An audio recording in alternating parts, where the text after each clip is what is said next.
नमस्कार दोस्तों, स्वागत है आप सभी लोगों का एक बार फिर से सीटेट 2022 के लिए सीटेट के प्रीवियस ईयर के क्वेश्चन पेपर की क्लासेस में। तो दोस्तों आप सभी लोगों को तो पता ही है कि हम लोग जो है ना सीटेट के प्रीवियस ईयर के क्वेश्चन पेपर को सॉल्व कर रहे हैं। तो दोस्तों आज की इस क्लास में हम लोग 16 दिसंबर 2021 को लास्ट ईयर जो एग्ज़ाम हुआ था ना सीटेट का दोस्तों, उसके एनवायरनमेंट के 30 इंपॉर्टेंट क्वेश्चंस को डिस्कस करने वाले हैं। और साथ ही में दोस्तों यदि आप लोगों ने जो पिछली क्लासेस है, जैसे कि दोस्तों हम लोगों ने 21 दिसंबर के मनोविज्ञान और हिंदी के जो क्वेश्चन है ना उनको डिस्कस कर लिया। यदि आप लोगों ने उन क्लासेस को नहीं देखा है तो ऊपर दोस्तों आपको आई बटन में और नीचे डिस्क्रिप्शन में लिंक मिल जाएगा, तो वहाँ से जाकर आप सभी लोग जरूर से देखें उन क्लासेस को। और साथ ही में दोस्तों यदि आप लोगों ने अभी तक हमारे चैनल को सब्सक्राइब नहीं किया है तो प्लीज़ दोस्तों चैनल को सब्सक्राइब कर लें, क्योंकि दोस्तों आपको यहाँ पर बिल्कुल सब्जेक्ट वाइज सब्जेक्ट सीटेट के जो प्रीवियस ईयर के क्वेश्चन पेपर है ना उनकी क्लासेस मिलने वाली हैं। और साथ ही में दोस्तों अदर क्लासेस भी आपको मिलेंगी, जैसे कि दोस्तों मनोविज्ञान की classes, Sanskrit pedagogy, Hindi pedagogy, environment वगैरह।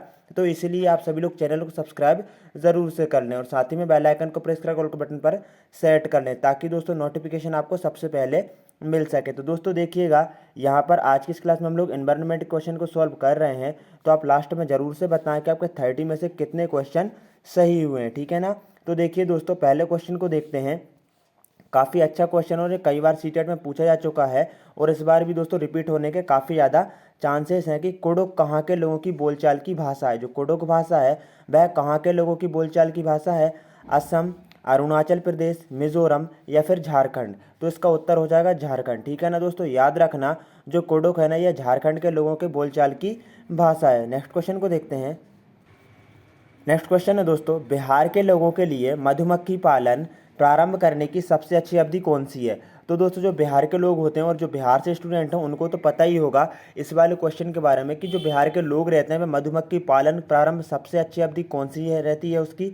तो दोस्तों वह अक्टूबर से दिसंबर रहती है। कितनी रहती है? अक्टूबर से दिसंबर रहती है। तो ये वाला क्वेश्चन भी काफ़ी इंपॉर्टेंट है दोस्तों। जितने भी जो क्वेश्चन है काफ़ी ज़्यादा इंपॉर्टेंट है आने वाले सीटेट के पॉइंट ऑफ व्यू से, क्योंकि दोस्तों सीटेट में क्वेश्चन रिपीट होते हैं, इसलिए आप इन क्वेश्चन को अच्छे से याद करते जाएं। नेक्स्ट क्वेश्चन है, ये थोड़ा न्यू क्वेश्चन है, तो दोस्तों एक या दो न्यू क्वेश्चन भी आते हैं। वेलक्रो का उपयोग बहुत सी चीज़ों को एक दूसरे के साथ चिपकाने में किया जाता है। किसका? वेलक्रो का।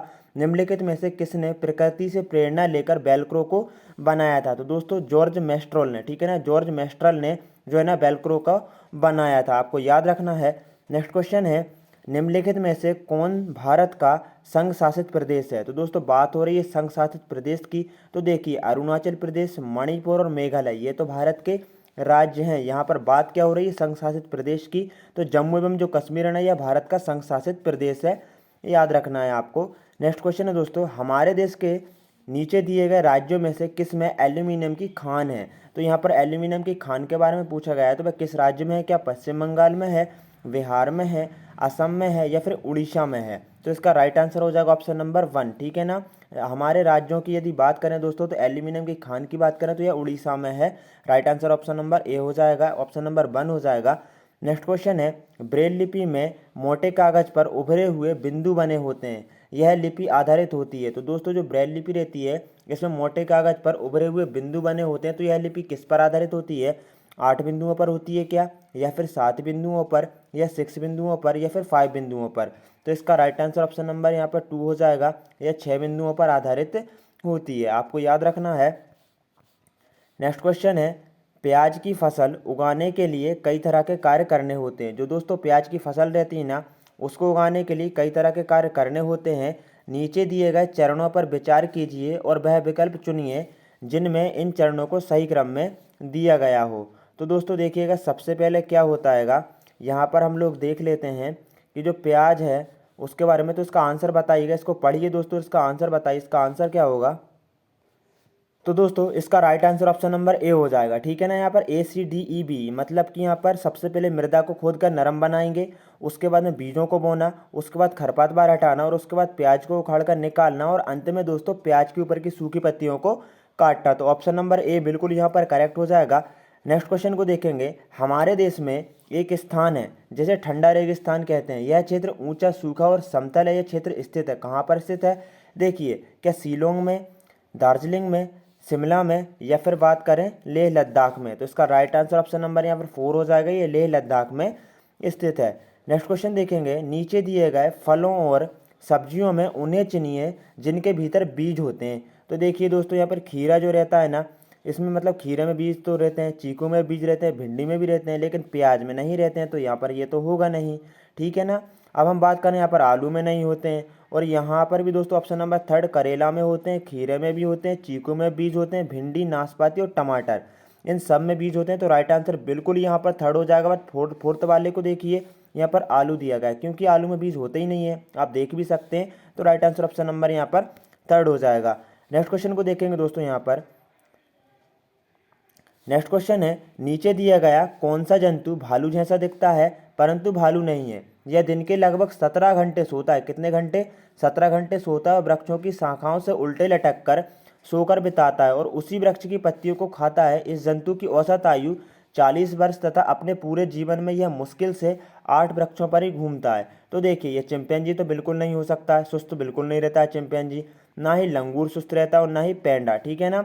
यहाँ पर जो स्लॉथ की बात हो रही है, जो स्लॉथ है ना, ये एक भालू जैसा दिखता है और ये 17 घंटे सोता है। ठीक है ना। और उसी जो मतलब वृक्ष रहता है ना, उसी की पत्तियों को भी वह खाता है। नेक्स्ट क्वेश्चन को देखेंगे।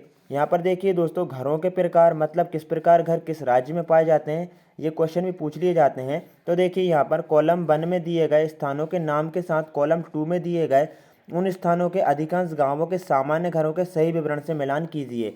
तो देखिए, असम में जो है ना, बांस के खंभों पर घर बनाए जाते हैं, तो मतलब असम का तो हो जाएगा यहाँ पर 3। ठीक है ना। ए का 3, ए का 3 किस में दिया गया है, यहाँ पर हम देख लेते हैं। सबसे पहले तो ए का 3 1 में दिया गया और थर्ड में दिया गया है। उसके बाद देखिए लेह लद्दाख, तो लेह लद्दाख के जो घर रहते हैं ना, वह पत्थर के बने घर, लकड़ी के फर्श और लकड़ी की चपटी छतें होती हैं।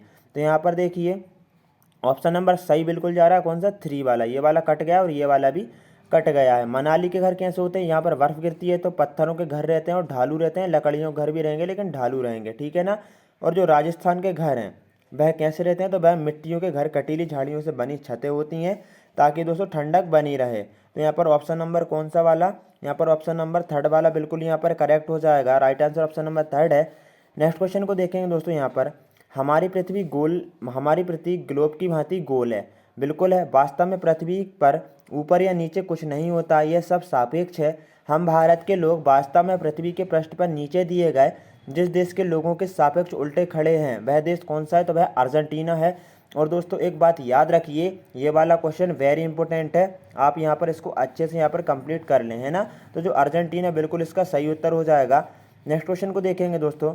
अपने खेतों से अधिक उपज प्राप्त करने के लिए कोई किसान उर्वरक और पीड़कनाशियों, दवाओं वगैरह का अधिक मात्रा में प्रयोग करके खेतों में बार बार धान की फसल उगा रहा है। उसका यह व्यवहार उसके खेतों की मृदा को किस प्रकार बनाएगा? क्या केवल धान की फसलों के लिए उपयोगी बनाएगा? ऐसा बिल्कुल नहीं है। अन्य फसलों के लिए भी उपजाऊ बनाएगा? देखिए, उपजाऊ तो बिल्कुल भी नहीं बनाएगा। जुताई और बुआई के लिए उपयुक्त बनाएगा? ये भी नहीं है, बल्कि फोर्थ वाला बिल्कुल करेक्ट हो जाएगा। अंततः किसी भी फसल को उगाने के लिए यह अनुपयुक्त बनाएगा, क्योंकि दोस्तों यहाँ पर जो रासायनिक खाद रहते हैं, ये भूमि को काफ़ी ज़्यादा यहाँ पर हानि पहुँचाते हैं। तो राइट आंसर ऑप्शन नंबर यहाँ पर 4 हो जाएगा। नेक्स्ट क्वेश्चन है दोस्तों, और अब पैडागोजिकल क्वेश्चन शुरू हो चुके हैं, तो आप ध्यान दीजिएगा। पैडागोजी को सॉल्व करने से पहले हम आपको बता देते हैं कि आपको पैडागोजी को सॉल्व करने से पहले कौन कौन सी बातों को ध्यान रखना है। सबसे पहले क्वेश्चन को अच्छे से पढ़ना है। दूसरी बात दोस्तों, आपको नेगेटिव टैग वर्ड्स को देखना है। और तीसरी बात, सबसे पहले दोस्तों जो आंसर नहीं है ना, उनको हटाना है। इन तीनों बातों का आपको ध्यान से याद रखना है। निम्नलिखित में से कौन सा समूह ईबीएस पाठ्यक्रम में सुझाए गए 6 थीमों में से 4 को सही ढंग से प्रस्तुत करता है? तो यहाँ पर देख दोस्तों, पदार्थ बिल्कुल भी नहीं। ठीक है ना। यहाँ पर पदार्थ यहाँ पर भी और पदार्थ यहाँ पर भी है, तो ये तो तीनों नहीं होंगे। ऑप्शन नंबर 2 बिल्कुल सही हो जाएगा, क्योंकि हमने बात क्या की है, सबसे पहले उन क्वेश्चन ऑप्शंस को हटाना है जिनका जो मतलब आंसर नहीं हो सकते। तो पदार्थ तो बिल्कुल भी नहीं है, जो बचा हुआ है तो वह तो आंसर होगा ही। फिर परिवार और दोस्त, ठीक है ना, मित्र, भोजन, पानी, यात्रा, ये सभी बिल्कुल राइट आंसर है। नेक्स्ट क्वेश्चन को देखेंगे। यहाँ पर शिक्षार्थी पोर्टफोलियो बनाने के लिए अच्छे तरीके क्या हैं? तो दोस्तों शिक्षार्थी के जो पोर्टफोलियो रहते हैं उनको बनाने के सबसे अच्छे तरीके कौन से हैं? तो देखिएगा दोस्तों, यहाँ पर एक विशिष्ट कारण के आधार पर पोर्टफोलियो में शामिल किए जाने वाले काम का चयन करना, एक शिक्षार्थी के काम की सभी वस्तुओं का चयन करना, शिक्षार्थी से अपने काम का चयन और उसको अपने पोर्टफोलियो में शामिल करवाना, एक समय अवधि में शिक्षार्थियों कामों के विभिन्न स्तरों को इकट्ठा करना। तो इसका राइट आंसर क्या हो जाएगा यहाँ पर दोस्तों, बताइएगा। तो दोस्तों इसका राइट आंसर हो जाएगा ऑप्शन नंबर 4, ठीक है ना। कौन सा हो जाएगा? Option number 4। ऑप्शन नंबर 4 में देखिए ए, सी और डी दिया गया है। क्या दिया गया है? ए, सी और डी। ए मतलब कि यहाँ पर एक विशिष्ट कारण के आधार पर पोर्टफोलियो में शामिल किए जाने वाले काम का चयन करेंगे, ठीक है ना। शिक्षार्थियों से अपने काम का चयन और उसको अपने पोर्टफोलियो में शामिल करवाएंगे और एक समय अवधि में शिक्षार्थियों के कामों के विभिन्न स्तरों को भी इकट्ठा करेंगे। तो ऑप्शन नंबर 4 बिल्कुल यहाँ पर करेक्ट है। नेक्स्ट क्वेश्चन है, यहाँ पर ध्यान दीजिएगा दोस्तों, एनसीईआरटी 2005 के अनुसार निम्नलिखित में से कौन सा ईबीएस के पाठ्यक्रम के बारे में सही है पूछा गया है। तो यहाँ पर देखिए सही जो है ना वह ऑप्शन नंबर 4 है। ईबीएस का पाठ्यक्रम विज्ञान, सामाजिक विज्ञान और पर्यावरण इन तीनों विषयों को एकीकृत करके यहाँ पर पढ़ाने को जोर देता है, ठीक है ना, एनसीईआरटी वगैरह। तो राइट आंसर ऑप्शन नंबर 4 हो जाएगा। आगे देखेंगे दोस्तों, नेक्स्ट क्वेश्चन है, एक ईबीएस शिक्षक अपने शिक्षार्थियों को पड़ोस में इस्तेमाल होने वाले विभिन्न ईंधनों पर एक सर्वेक्षण करने को कहता है। इस सर्वेक्षण के संचालन के दौरान निम्नलिखित में से कौन सी प्रक्रिया कौशल विकसित की जा सकती है। तो देखिए यहाँ पर परिकल्पना बनाना, ठीक है ना, ये हो सकता है, बट हमको फोर्थ वाला यहाँ पर मतलब फोर्थ वाले चारों के चारों मतलब 4 के 4 पढ़ना है। परिकल्पना बनाना, समालोचनात्मक चिंतन, रिकॉर्डिंग, अभिलेखन और सुनने के कौशल, पूर्व अनुमान और रिपोर्टिंग कौशल।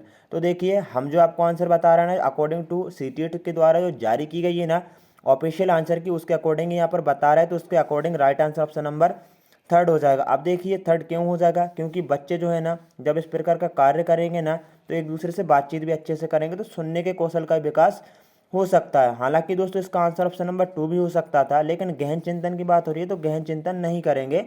प्राथमिक स्तर के बच्चे हैं, आपको याद रखना है। तो ऑप्शन नंबर 3 बिल्कुल करेक्ट है।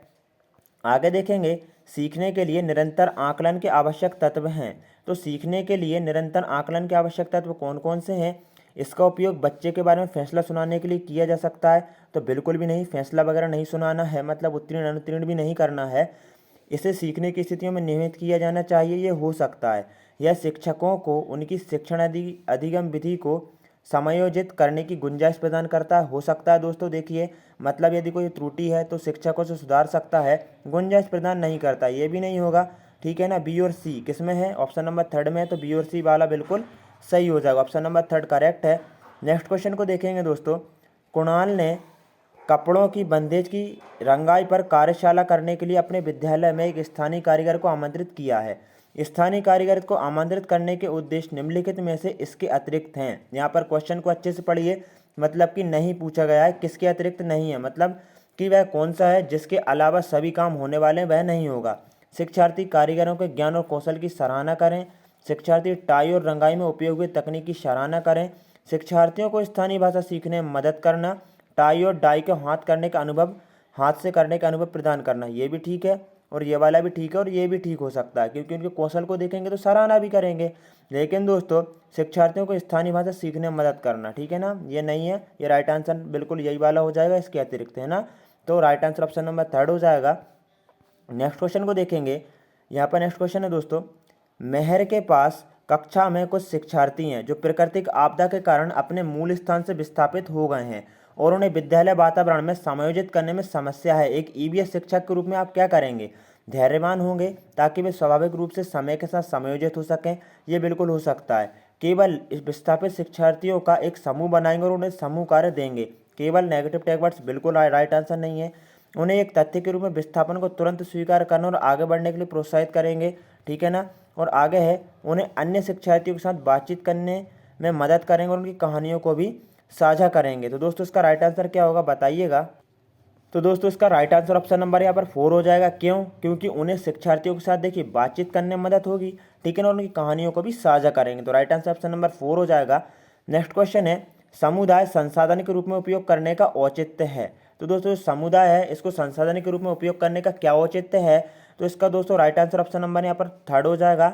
समुदाय को अपने बच्चों के सीखने में हिस्सेदारी और इसमें उन्हें शामिल होने की ज़रूरत है। बाकी दोस्तों देखिए फैलाने की मदद करता है, लोकप्रिय वगैरह, ये ठीक है, ये नहीं होगा। अनायास स्वीकार करना, ये भी नहीं होगा। आप यदि क्वेश्चन को अच्छे से पढ़ेंगे ना दोस्तों तो आप आसानी से राइट आंसर लगा लेंगे। पेडागोजी इतनी कठिन नहीं है जितना कि बच्चे समझते हैं। नेक्स्ट क्वेश्चन है, आरोही ने अपने शिक्षार्थियों को अपनी कक्षा का मानचित्र खींचने को कहा है। अब क्यों कहा है? यह क्रियाकलाप विकास करने में किस चीज़ का सहायक होगा?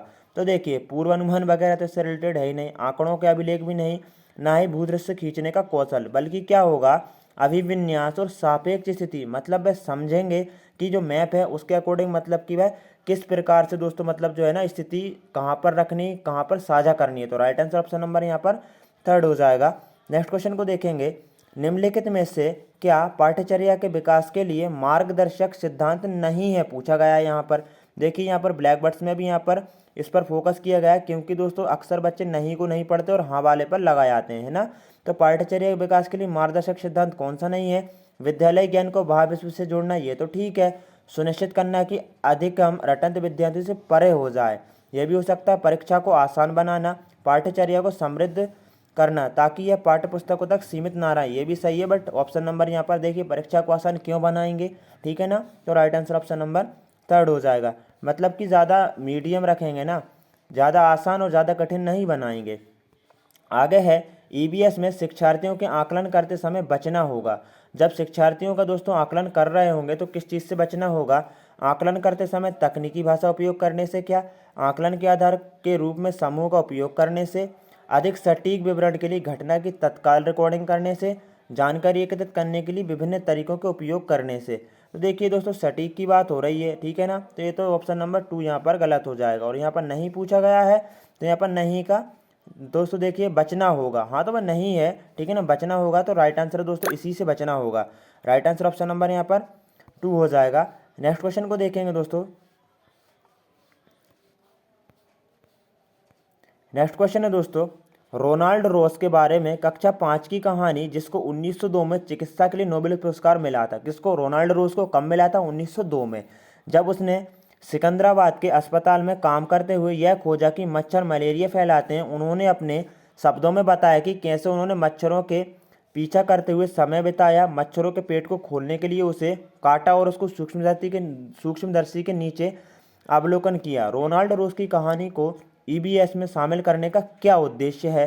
तो देखिए यहाँ पर शिक्षार्थियों को वैज्ञानिक प्रक्रियाओं के बारे में समझने में मदद करना, शिक्षार्थियों को कहानी लिखने के लिए प्रेरित करना, शिक्षार्थियों को विभिन्न खोजों के बारे में अधिक रोमांचक कहानियों को इकट्ठा करने के लिए प्रोत्साहित करना, या फिर विज्ञान के इतिहास की सराहना करना। तो इसका राइट आंसर क्या होगा बताइएगा। आपके सामने दोस्तों ऑप्शंस हैं, तो दोस्तों इसका राइट आंसर क्या होगा बताइएगा, ठीक है ना। तो इसका राइट आंसर बताइएगा दोस्तों क्या होगा।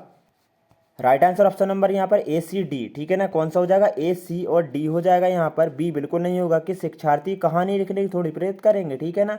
ऑप्शन नंबर ए, सी और डी, जिसमें अब राइट आंसर है। एक मिनट दोस्तों यहाँ पर माफ़ कीजिएगा, ऑप्शन नंबर जो क्वेश्चन नंबर ये वाला जो है ना दोस्तों 86 नंबर क्वेश्चन, इसमें करेक्ट कर लीजिए। राइट आंसर ये नहीं है। अकॉर्डिंग टू ऑफिशियल आंसर की दोस्तों ऑप्शन नंबर 4 बिल्कुल सही है। आकलन करते समय तकनीकी भाषा का उपयोग करने से बचना होगा, क्योंकि तकनीकी भाषा का उपयोग क्यों करेंगे दोस्तों? इससे बच्चे जो है ना उन्हें सीखने में प्रॉब्लम होगी, उनकी जो मातृभाषा उसी का उपयोग करेंगे। आगे है, भूषण अपनी कक्षा 2 की भाषा की कक्षा में थीम यात्रा को एकीकृत करना चाहते हैं। किस थीम को? यात्रा को। आप किस संसाधन का सुझाव देंगे जो कक्षा में संपादन के लिए सबसे उपयुक्त है? तो दोस्तों देखिए, अनुभव करके यदि जो भी पढ़ाया जाता है वह सबसे बेटर है, तो बच्चों के यातायात पर अपने अनुभव, बिल्कुल यहाँ पर करेक्ट आंसर ऑप्शन नंबर यहाँ पर 4 हो जाएगा। नेक्स्ट क्वेश्चन को देखेंगे दोस्तों। नेक्स्ट क्वेश्चन है, ईबीएस कक्षा में शिक्षार्थी पड़ोस के एक भिखारी लड़के के बारे में अपने अवलोकन को साझा करती है और जानना चाहती है कि उसके माता पिता उसे स्कूल क्यों नहीं भेजते हैं। एक शिक्षक के रूप में आप शिक्षार्थी को कैसे जवाब देंगे? आप उसे सुनेंगे पर अपने पाठ्य योजना तक सीमित रखेंगे? बिल्कुल नहीं। पूरे भारत में भिखारियों की स्थिति व्याख्या करेंगे? ऐसा भी नहीं है। इस विषय को शिक्षार्थियों के साथ अलग में चर्चा करेंगे। अब अलग से क्यों करेंगे? वहीं पर करेंगे ना, जब बच्चे का क्वेश्चन उठता है तो उसके अवलोकन की सराहना करेंगे और पूरी कक्षा में इस पर चर्चा करेंगे, ठीक है ना। राइट आंसर ऑप्शन नंबर यहाँ पर 4 हो जाएगा। नेक्स्ट क्वेश्चन को देखेंगे। नेक्स्ट क्वेश्चन है, खेल और पहेलियाँ ईबीएस के शिक्षण और अधिगम के महत्वपूर्ण हिस्से, क्योंकि वे कक्षा की एक रस्ता को विराम बिल्कुल भी नहीं देती हैं। विराम कट गया ये वाला। वे शिक्षार्थियों के मजे करने का समय प्रदान करती हैं, क्या ये हो सकता है? वे शिक्षार्थियों को अपने आप पैटर्न खोजने को देते हैं। इनका कक्षा में संपादन करना आसान है।